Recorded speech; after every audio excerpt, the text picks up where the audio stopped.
Hello दोस्तों, तो आज मैं बनाने जा रही हूँ butterscotch cake half pound में। तो ये जो ऑर्डर है मेरे गांव से ही है, यहाँ टोल प्लाजा है तो वहाँ से ऑर्डर तो आए दिन आता रहता है। तो आज भी 3 ऑर्डर थे, तो ये उनमें से एक है। रेफरेंस पिक तो उन्होंने दे रखा था मुझे, बस मुझे कॉपी पेस्ट करना है।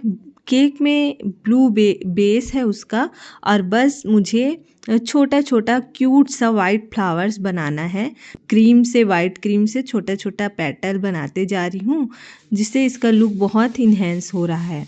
ऊपर तो बना दी, लेकिन नीचे मुझे थोड़ा खाली लग रहा था, तो मैंने सोचा थोड़ा एक पेटल नीचे भी दे देती हूँ, जिससे ये बहुत सुंदर लगने लग गया। ऊपर फ्लावर्स में गोल्डन स्प्रिंकल और चारों तरफ वाइट स्प्रिंकल से लास्ट इसको डेकोरेट कर दी, जिससे ये बहुत सुंदर लग रहा है। और इसका फाइनल लुक ऐसा है। वीडियो आपको अच्छी लगी हो तो चैनल को लाइक, शेयर और सब्सक्राइब करें।